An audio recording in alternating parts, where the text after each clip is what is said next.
What is going on, everybody? It is World Series Day, Game 1. Astros and Braves tonight.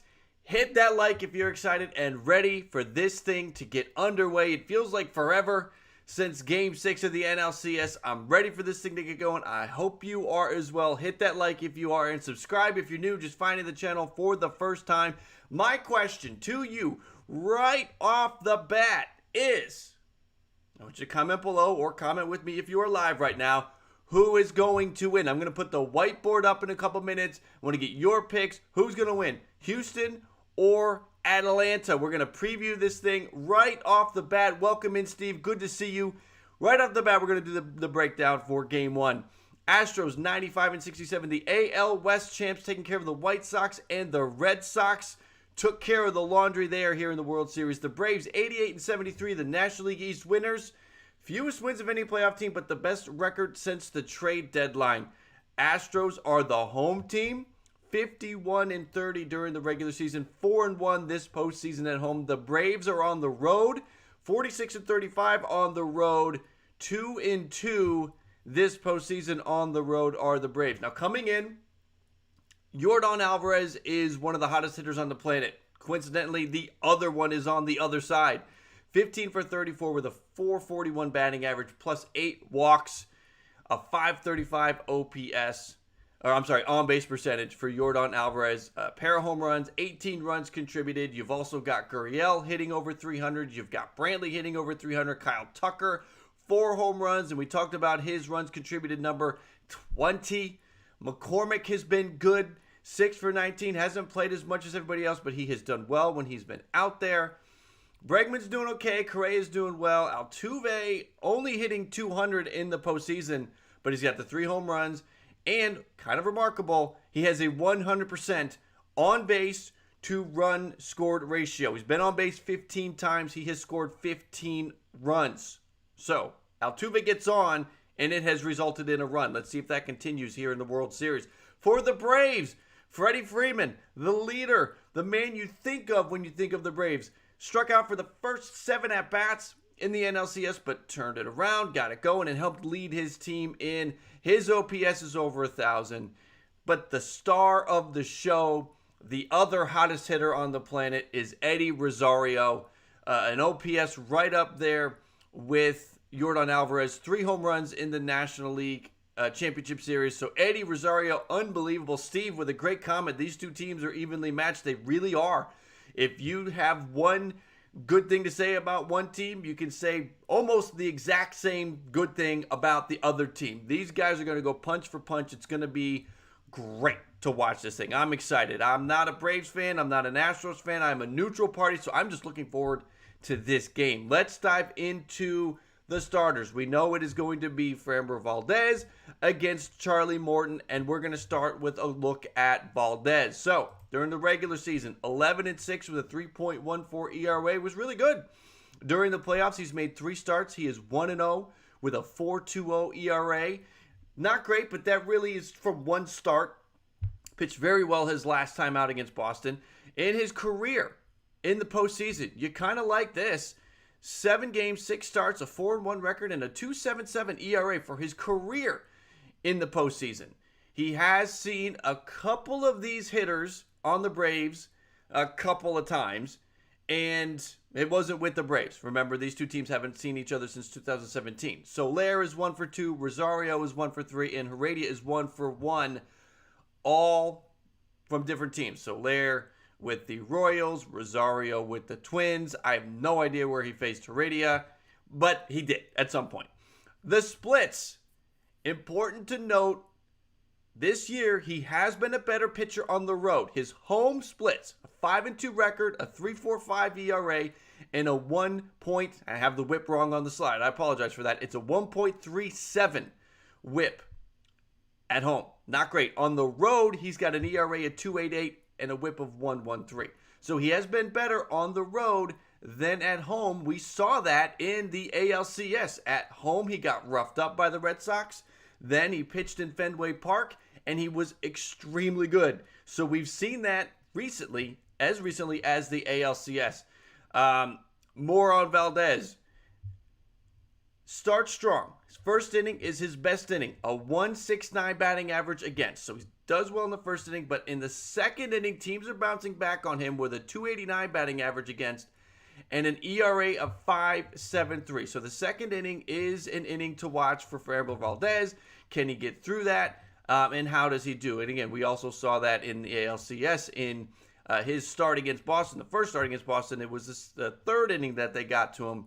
But we watched that for Valdez here tonight. Through the lineup, tends to get stronger. Batting average against first time through is 233. Second time through, it is 217. And the third time through, it is 203. So he gets better as the game goes on. It's that pitch count, 1 through 25. Opposing hitters are at 252. That's your second inning right there. Because from there on out, it's pretty steady. You don't have to worry about, oh, the third time through, we got to get this guy out because he doesn't have anything left. That's not the case. Valdez does well as the game goes on. So we watch and see really the key for Valdez is that second inning. Let's look at Charlie Morton. He will be starting for the Braves. Charlie Morton in the regular season, 14-6 with a 3.34 ERA. In the postseason, doesn't have a win. He's 0-1, but his ERA 3.77. That's respectable. His career in the postseason, 15 starts, a 7-4 record with a 3.45 ERA. So he's steady in the postseason. 3 games in the World Series. 2 starts, he's 1-1 with a 4.3. So he has the World Series experience coming into this that you like. Morton does have some history against these Astro hitters. Martin Maldonado has hit him the best, 7 for 13 with 4 walks. Altuve's just 2 for 10. Brantley 3 for 15. Bregman 1 for 4. It's Maldonado that we're going to have to watch here in Game 1. His split, so he's on the road, 8-3 on the road, a 3.06 ERA, and a 1.03 WHIP. Those numbers are better than at home. His ERA at home is 3.61. His WHIP at home is 1.05. So he's been a slightly better pitcher on the road. And this is an interesting start because, yeah, it's a road start, but in Houston, he's made 38 starts, the second most in his career. So though he's on the road, it's kind of a home game for him in the sense of he's familiar with the dimensions, he's familiar with the backstop, he's familiar with this park. So 38 starts, like I said, 20-10 with a 3.95 ERA and a 1.23 WHIP in Houston. Now, this is a pitcher, unlike Valdez, where you got to watch going through the lineup. First time through the lineup, opposing hitters are only hitting 176 against him. Second time through, it goes up to 210. Third time through, it's up to 241. So you might need to pull him when you get to that third time, or at least you have a short leash on Charlie Morton the third time through, because you go from 176 the first time through, baffling hitters, 210 the second time through, they're starting to figure you out, and 241 the third time through, you got to watch some things. You got to be careful about that. So you got to watch that if you are the Braves and Snitker and Braves fans. Charlie Morton's third time through is when you start to watch and see if he gets into trouble. This game could be won by the bullpens. So let's look there. For Houston, the bullpen has been better this postseason than in the regular season. The ERA and the WHIP are down to more respectable levels, 3.42 and 1.18 for ERA and WHIP. The opposing batting average is 230. That's okay. They've been really good late in games with the ERA and shutting teams down late in games. It's been Stanek, Maton, Graveman, Presley, and Christian Javier getting it done out of the pen. Those are the names to watch. Those are the arms coming out of Houston's bullpen that have been really good this postseason. For Atlanta, the bullpen, similar to Houston, was not a strength during the regular season. Their bullpen unit, their relievers, were not in the top 5 in the National League of any of the categories you really care about.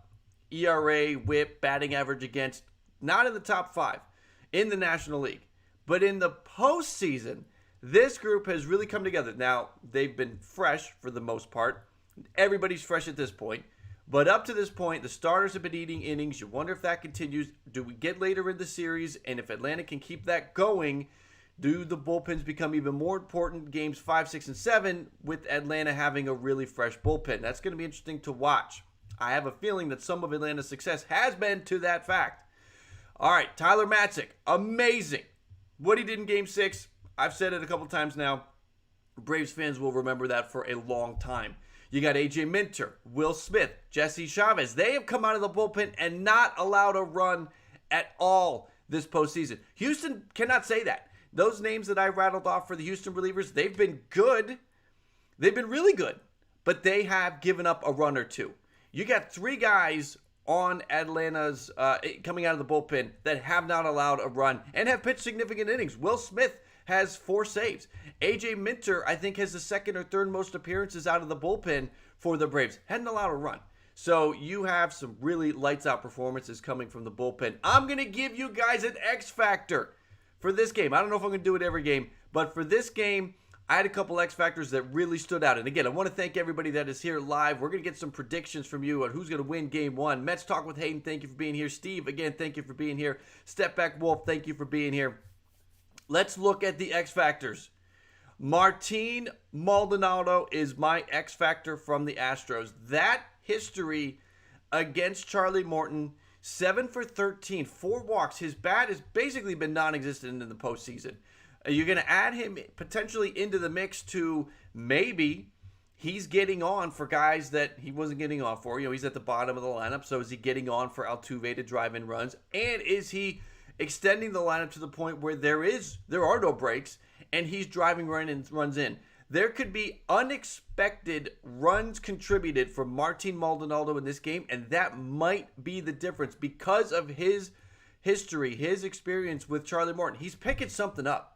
To be 7 for 13 with 4 walks against a pitcher means you got him. You feel confident in there. You're seeing the ball coming out of his hand. There's something there. So you got to watch that. That's my X factor for Houston. For the Braves, my X factor is going to be A.J. Minter. Why? We know we're going to see Smith and Matzik in the game, right? But I have a feeling Snitker's going to try to hold them for the 8th and 9th inning. So any high leverage situations before that, 5th inning, 6th inning, I think A.J. Minter's number is called. We're all looking forward to Matzik against Alvarez, right? Yordan Alvarez against Matzik, we all want to see. But we could see Yordan Alvarez against A.J. Minter first. You could see Charlie Morton in the 5th inning, 6th inning is done. Yordan Alvarez is coming up, and they go to A.J. Minter first. And if it's in a high leverage situation, that's going to be big. So we'll see. I have A.J. Minter as my X factor. Another sort of underlying X factor in this game, not really assigned to a team, I guess more towards the Braves, is the DH. The Braves don't have to sit Jock Peterson or Jorge Soler. They can both play. If this was in the National League Park, they got to sit one of those two. They both play here. That extra bat in the lineup really helps the Braves because the Braves have 2 bats that have struggled in the postseason. Travis d'Arnaud has not done much with the bat, and Dansby Swanson has struggled as well. Dansby Swanson not to the same level as d'Arnaud, but Dansby Swanson has struggled. We've documented that over the channel the last couple of days. So if you get to add another bat when you have a couple guys that have been struggling, that can be big because then you just park those guys at 8, 9, and you have your best hitters 1 through 7. So I like that for the Braves. So who wins tonight? I'm finally going to give you guys a prediction. I've been waffling. I've been hesitating. I've been stalling. I'm going to take the Braves tonight. I think the Braves get Game 1. I think Charlie Morton steps up. I think that bullpen is elite and continues their trend. I think they have the matchups with the lefties and the righties. You got a situation where Alvarez and Tucker have been killing people, but the Braves have 3 really good left-handed relievers. So I think that the Braves can get Game 1 tonight. Charlie Morton's experience of the World Series, I think, is huge. The middle of that Braves lineup could eat Framber Valdez alive in the 2nd inning, the inning where he is most vulnerable. So I am going to take Atlanta to win this first game. And because of that, I think it sets in motion a sequence of events that leads to, and here's my World Series pick finally, to the Braves winning the World Series in 6. I think it goes like this. I think Atlanta and Houston split the first 2 games. Okay, so we go to Atlanta, series tied at 1. Atlanta gets 2 of 3 at home, and then they treat Game 6, the Braves will, like it's Game 7. All hands on deck. Everyone's out. Throw it out there because they know if it goes to Game 7 in Houston, they're screwed. So you got to win in Game 6. I think Atlanta treats Game 6 like it's Game 7. Obviously, Houston will because Houston will have no tomorrow. They'll be there. I think Atlanta will match that because they don't want Game 7 in the worst way. Game 7 on the road against this team. Are you kidding me? Could you imagine having either a one-run lead or the game tied in the bottom of the ninth against the Astros in Houston? You don't want any part of that. So I think Atlanta treats Game 6 like it's Game 7, and that urgency and that confidence after just beating the 106-win Dodgers, I think carries over. You know, the Dodgers took out the 107-win Giants, but then they were exhausted by the end. They had nothing left. They misused their pitching staff. The Braves have not done that. The Braves have not misused the pitching staff. They did not have to go all 7 games. They did not have to use their best pitcher to close out the series. So, whereas the Giants, you know, the Dodgers should have had momentum coming after taking care of the 107-win Giants. They didn't. They were exhausted. The Braves have the momentum after taking care of the 106-win Dodgers because they didn't have to go to 7. They didn't have to exhaust themselves. So I like, for that reason, the Braves, that previous series will actually be a driving factor where the Dodgers beating the Giants, it dragged them down. So I think that is how it is going to go. So I will give you guys, finally, I kind of hinted at it yesterday. I said if it goes to 7, it would be Houston. If it goes to 6, it would be Atlanta. If you were to tell me this is how long the series is going to go, that's kind of where I would go. So that is our Game 1 preview. Big stuff. A lot going to happen. This is going to be an exciting game, and I hope you guys are excited for it. If you're live with me, hang tight. We're going to keep going. If you're watching the recording after the fact, this is where I'm going to cut it off. We're going to chop this part off, but I appreciate you guys for checking in. Make sure to catch us live next time. Sometimes I do this. I will cut the live portion off the back end, and just you'll get this part. So everybody that's catching the replay, thank you for watching the replay. If you're with me live, we're going to keep going. And again, if you are doing the replay, make sure to like, subscribe, stay close to the channel, and watch out for the live streams at 11 o'clock Monday through Friday. Thank you guys for watching.